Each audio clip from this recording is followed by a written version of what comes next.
What kind of a private detective are you, Whalen?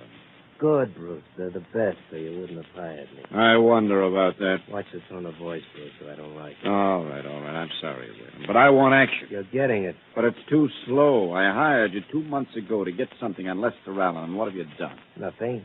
Yet. Nothing. How am I going to win the nomination against a man with a record like Allen? He's pure, Mr. Bruce, sure, but he's not hermetically sealed. I know that. He was involved in something illegal once, but he's covered it up. I hired you to uncover it.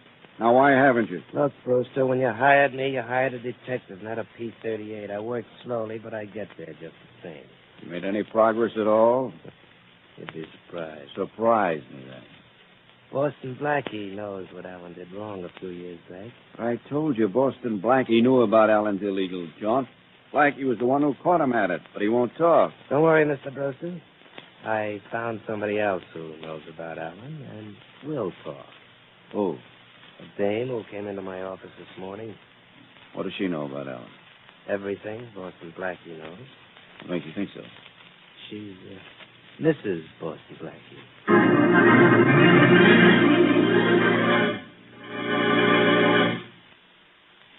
And now meet Richard Calmer as Boston Blackie. Enemy to those who make him an enemy, friend to those who have no friend.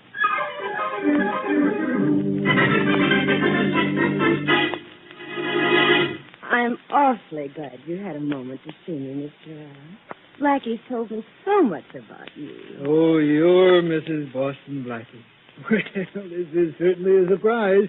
When were you married? 3 weeks ago in Springfield, Ohio. Uh-huh. Oh, Mr. Allen, Blackie speaks of you so often. He doesn't tell the whole truth, I hope. Oh, but he does. Even about that scandal you were mixed up in a few years ago. You mention that for any particular reason? Oh, yes. I don't think I understand. You will. You don't really have to continue in the campaign, do you? I'm beginning to understand now. You'd have a difficult time being elected to any office if you were exposed, wouldn't you? Now, look here. I was innocently involved in that scandal. That's why Blackie pledged himself never to mention it to anyone. Oh, but he mentioned it to me, his wife. And I'm not bound by any foolish pledge to keep it secret. Now, look, are you trying I'm to... more than trying, Mr. Allen. I'm doing it. I want you to drop out of the campaign. What if I don't? Is there any other choice? Maybe. Money. Maybe. How much? You name it. 500. You did say 10,000, didn't you? 10,000? Oh, that's better.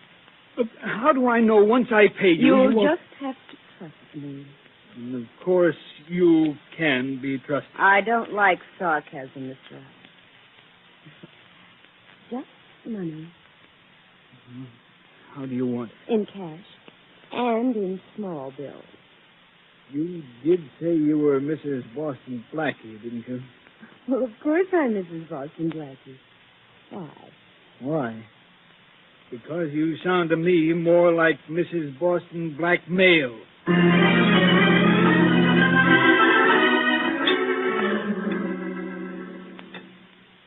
What's the matter with you, Mary? You aren't eating. I was just thinking, Blackie. What? If you don't like your own cooking? Nope. I was just thinking, are you ever going to get married? Maybe. If I ever get to thinking, too. Some people do marry, you know. Some people jump out of windows, too. Oh. I'll answer it. But it's probably your building superintendent telling you he's finished moving your stuff into the new apartment. I hope so. Hello. Blackie, this is Lester Allen. Not Lester J. Allen. How are you, Les? Where you been hiding? Don't don't give me that old pal stuff, Blackie. Hey, what's the matter? You know very well what's the matter. I thought you realized I was innocently involved in that highway property scandal, and that what you knew was to stay strictly between the two of us. Well, that's a fine reason to be sore. Well, I wouldn't be if you'd kept your word. Your wife is here with me now. My wife? You married her in Springfield, Ohio, 3 weeks ago. My wife is in your office? Blackie. Wait a minute, Mary. Now, wait, will you? Look, Blackie, what was the idea? Just a minute, Les. Mary, wait. I will not wait. I'm getting my hat and coat. Blackie, you still there? Listen, Les, I can't talk to you right now. Keep my wife there. Huh? Don't let her leave. I'll see you in a minute. Mary. No wonder you didn't want to talk about getting married someday. You're already married. Now, look, Mary. I'm this going whole- to look all right. And I'm going to keep looking until I get where you can't find me.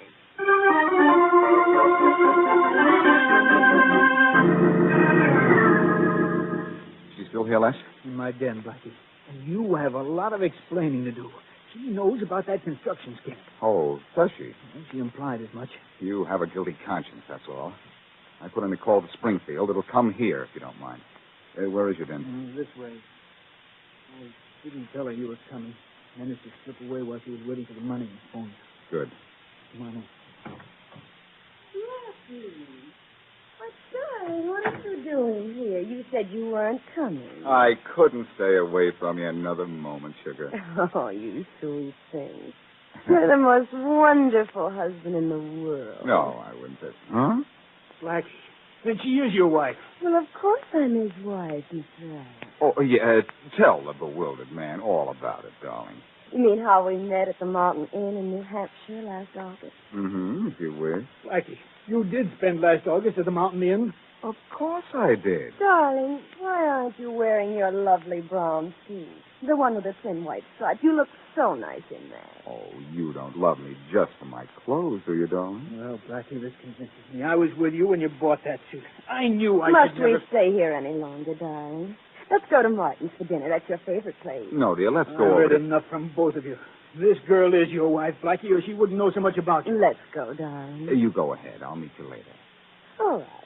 I have an appointment at the hairdresser's anyway. I'll meet you afterwards. Bye, darling.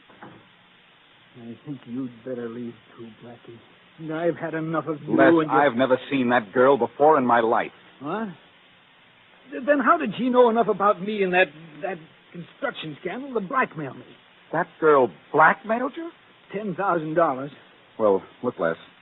As soon as this call from Springfield comes through and straightens you out about the girl, I'll straighten out this blackmail business myself. It'll take a lot to convince me that girl's not your wife. She knows too much about you. She's probably been studying for this act for months. Oh, that's my call. Hello? Hello, this is the marriage bureau in Springfield, Ohio. Oh, yes, I called you. I'd like to know if you have any record of a Boston Blackie being married in your town 3 weeks ago. Just a moment.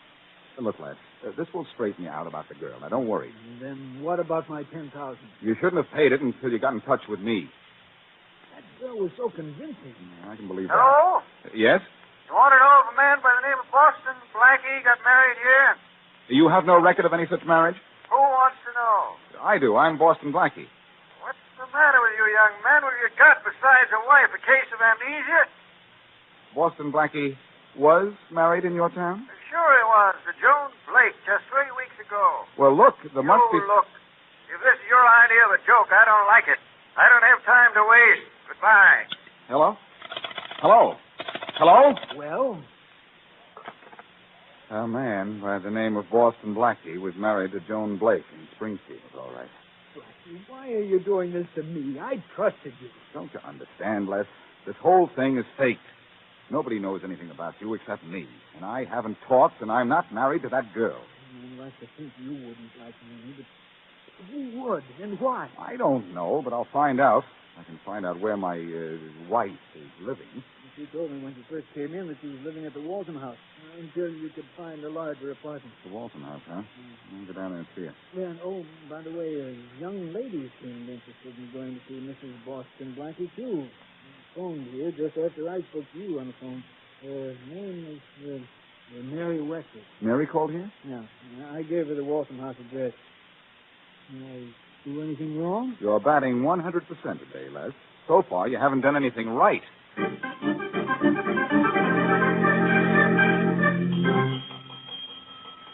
Hey, is this the Waltham House or the morgue? Right right with you, sir. Oh, now I feel better. It's getting lonesome out here. Yes, sir. Is there a Mrs. Boston Blackie registered here? Oh, yes, in room 1107. Thanks. Oh, just a minute, sir. I made a mistake. Mrs. Boston Blackie is not in room 1107. Where is she? She moved to room 1109 this morning. Well, I'm going up to see her now. All an ordinary woman does is change her mind. My wife has to change her room, too.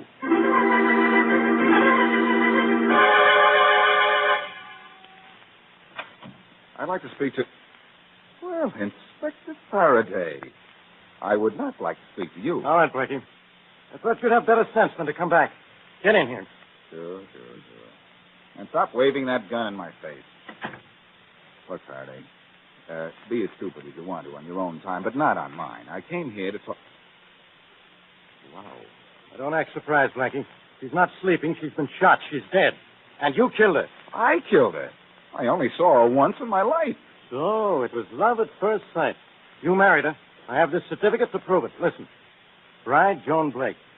Groom, Boston Blackie. Married, Springfield, Ohio. Now, try to talk your way out of that. Faraday, don't be a dope, will you? Why would I kill this girl, this Joan Blake? First of all, for money. She had $10,000. Here's a note she was writing, sending it to somebody. Who? It doesn't say who. There isn't even car fare in this room. And look at this, a handkerchief. I don't use ladies' handkerchiefs. No, but Mary Wesley does. Look, her name's on this one. Uh-oh. Maybe you didn't kill her, Blackie. Maybe Mary Wesley did. The handkerchief was in the corner of that sofa by the window. Come on, Blackie. All right, Inspector. Don't mind if I smoke on the way? Smoke. Who cares? Sonny? No, thanks. Hurry up. Let's go. Oh, wait till I get a light, wouldn't you? Blackie, if this is one of your smart tricks, I'll... Since when is lighting a cigarette a smart trick, Inspector? Even you can do it. Good night. Say, I wonder what's in this cigarette. Tobacco, wise guy. Something has been added that should have been subtracted. Where do I have a look? Blackie, so help me, you can waste more time. Where do I put it out? Yeah. Cases as if it was soaked in pickle juice. Let's see what's in it. There's nothing in it but tobacco. Come on. Look, I have the cigarette split open now. I told you there was something in it besides tobacco. I don't see it. We'll take a closer look. See those white specks? What white specks? Where? There. Oh, Blackie, my eyes. My eyes. Let go of my arm. Drop that gun, Faraday. Drop it. Blackie, so help me out. Thanks. Thanks very much, Faraday. And leave your gun on the floor. Mine's in my hand. Blackie, someday you'll be sorry for this. Maybe, but right now I'm awful glad. So long, Inspector.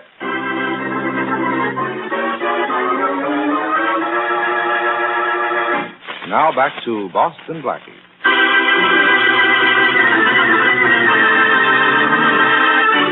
Lester Allen is running for political office against a rival with a doubtful record. Allen at one time was innocently involved in a property scandal, which is something only Blackie knows. But when a woman who called herself Mrs. Boston Blackie came to Allen and threatened to expose him, Allen paid her $10,000 to keep her quiet. When Blackie went to see the girl posing as his wife, she was dead. Inspector Faraday found not only evidence proving the dead girl was Blackie's wife, but discovered Mary Wesley's handkerchief near the body. As usual, Blackie escaped from Faraday, and as we return to our story, is paying a midnight call to Mary Wesley's apartment. Hey, Mary, open up. Who is this? Blackie. Blackie, I told you I never wanted to see you again. Now go away. Mary, open the door, please. I said I wanted no part of it. There won't be much of me left if you don't open the door. All right. Now, what do you want? In. Oh, no. The chain stays on the door. Look, Faraday's scouring the town for me. Let me in, will you? No. Mr. Boston Blackie. Why the mister? Because there was a Mrs. You mean there was? Oh, I suppose you got a divorce. Not even I can divorce a dead wife. Yes. And you might as well go to Faraday's office and sign a confession, Mary. He found your handkerchief near the body. Oh, no. What were you doing there?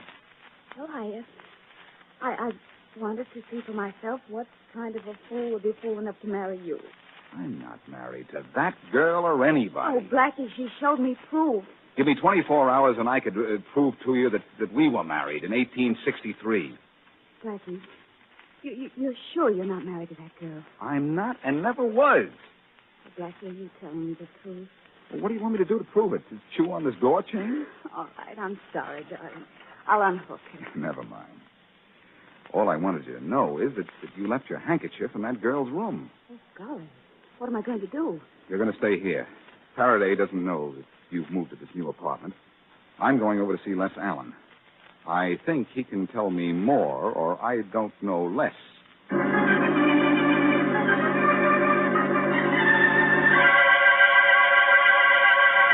Well, you must want something important, Blackie, to barge in on me in the middle of the night. I found the late Mrs. Boston Blackie, Les. Late, Mrs. Boston Blackie? Someone got to her before I did and killed her. Who? I thought maybe you'd have some idea. Why? The $10,000 you paid her was missing. Look, I'll admit $10,000 is a lot of money to me, Blackie, but I wouldn't kill for it. You wouldn't like to have to add to that $10,000. What do you mean? You want to sap, Allen. You paid that girl money to keep her mouth shut. But it didn't buy what you thought she knew about you. I was contemplating what to do about that. I have a mild suspicion you contemplated with a bang. I didn't shoot the girl. How did you know she was shot?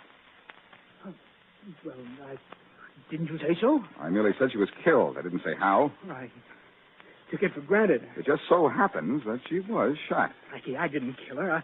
I'll admit I was worried about how to keep her from blackmailing me again, but I thought I'd wait until she tried it. Then you admit you thought she would. No, I made a bargain with her. I trusted her to keep it. Failing mine, I guess. Trusting people. The loss of money could change her. Blackie, listen, don't drag me into this. I can't afford a scandal right now. This election means a lot to me. If you want to stay out of this, you'll have to help me. Help you? How? What do you know about this girl? Who could have sent her? Oh, Leonard Brewster might have. Oh, that's ridiculous. What would Leonard Brewster, a political lion, want with blackmail money?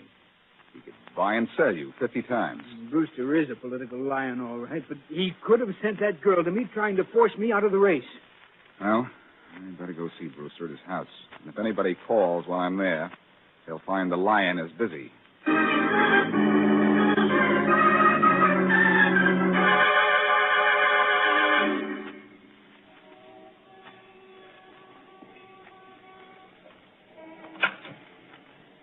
What do you want? If you're Leonard Brewster, I want you. I'm Brewster. Who are you? Boston Blackie.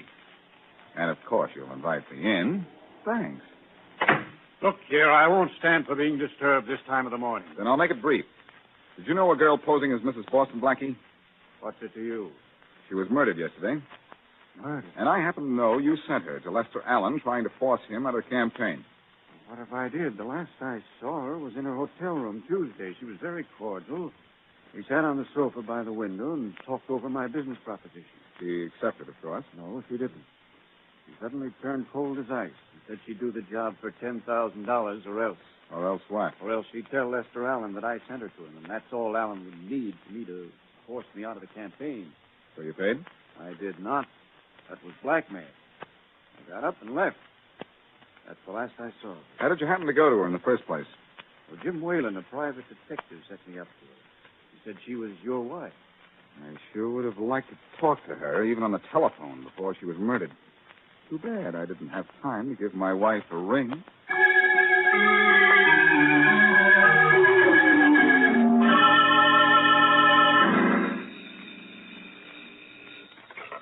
Waltham House, good morning. What's good about it, chum? It's 4 a.m. Yes, sir. This is Inspector Faraday of the police. I want to ask you something. Oh, yes, Inspector. Mrs. Boston Blackie checked into one room on Tuesday in your hotel and later changed her room. Why? Well, it's so small, sir. All we can get in it is a bed, bureau, and chair. Oh, I see. Everybody who has that room asks for a bigger one. Oh, wait a minute. How long was she in the small room? Well, just Tuesday. We moved her to the room she was killed in Wednesday morning. There's no sofa in the room she was in on Tuesday, huh? Well, the room isn't much bigger than the sofa, sir. Was there a sofa in the room where she was killed? Oh, yes. Yes, thank you very much. Yes, that solves this case. Yes? How? What you said about the sofa, chum. Sofas are made to lie on, not about.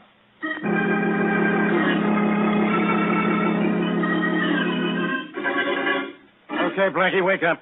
Get out of that bed of yours. It's the middle of the afternoon. Come on, snap out of it. This is your old pal, Faraday. Well, Inspector Faraday. Have you run my bath water yet? I'll run you ragged first. No, Is that a nice way to talk on such a beautiful afternoon? Am I ashamed of you? Yes, I know. My sleep is showing. I know who murdered your wife, Blackie. If you didn't kill her, Mary Wesley did. You said that yesterday. Mary is in her apartment. Get her if you like. I've been to her apartment. Mary doesn't live there anymore. All right, Faraday. I've let you make a dope out of yourself long enough. Wait till I get dressed, and I'll take you to your killer. I've got my killer. You or Mary. The dead girl was your wife. She was probably breaking up your romance with Mary. That's reason enough for either of you to kill her. It's a good reason, all right, Faraday, only it's a wrong one. I suppose Mary Wesley didn't even go to see her. That handkerchief of hers just flew into the murder room. No. Mary went to see her. Is this the beginning of a confession? Somebody else went to her hotel room, too. Yeah, you. Yes, but she, shall I say, checked out before I got there.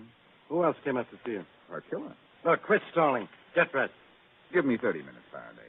To get dressed? To get dressed, pay a call, and hand you your killer.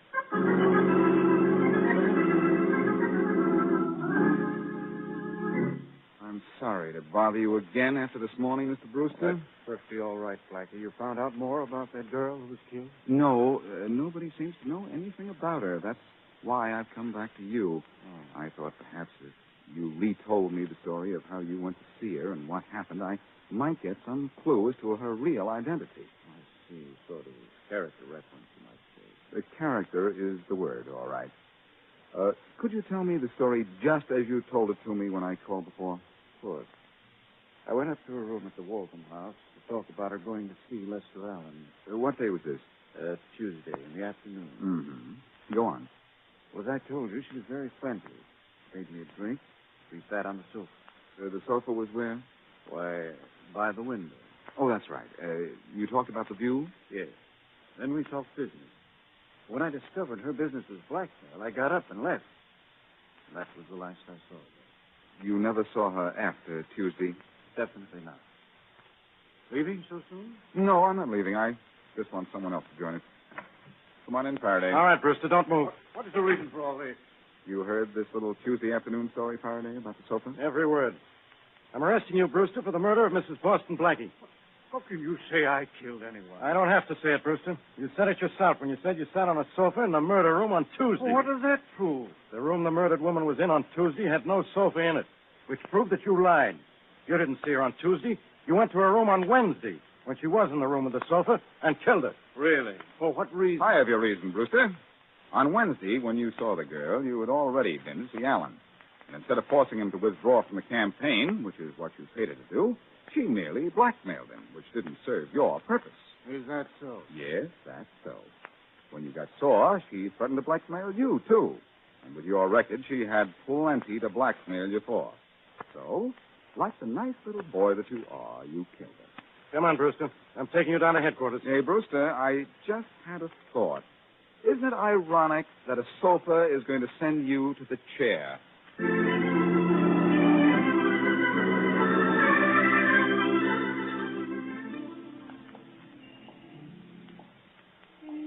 Where are we walking, Blackie? Does it matter, Mary? Mm-mm. You're voting tomorrow? Mm-hmm. Oh, I understand Leonard Brewster withdrew from the race. Yes. He withdrew to the seclusion of one of Faraday's special cells with Jim Whalen, that detective of his. Well put. Faraday found Whalen in St. Louis with Allen's $10,000. Oh. Mrs. Boston Blackie wasn't married at all, was she? Mrs. Boston Blackie was married to Jim Whalen. Faraday figured that out, and Whalen admitted he was married under the name of Boston Blackie. Well, why did he run away with the money the girl got from Mr. Allen? She double-crossed him when she blackmailed Allen. So he double-crossed her by taking the money and scrambling. And then the girl had to turn around and try to blackmail Brewster to make up for the money her lovely husband had taken from her. Lovely people. Lovely night. And look at that lovely sign over there. It says, get married in 5 minutes, $5. I think we'd better keep moving. What's the matter? Haven't you got $5? No, the smallest I have is 50. Oh, but I'm sure the minister would be willing to make the change. I don't doubt that the minister is willing to make the change, Mary, but I don't think I am.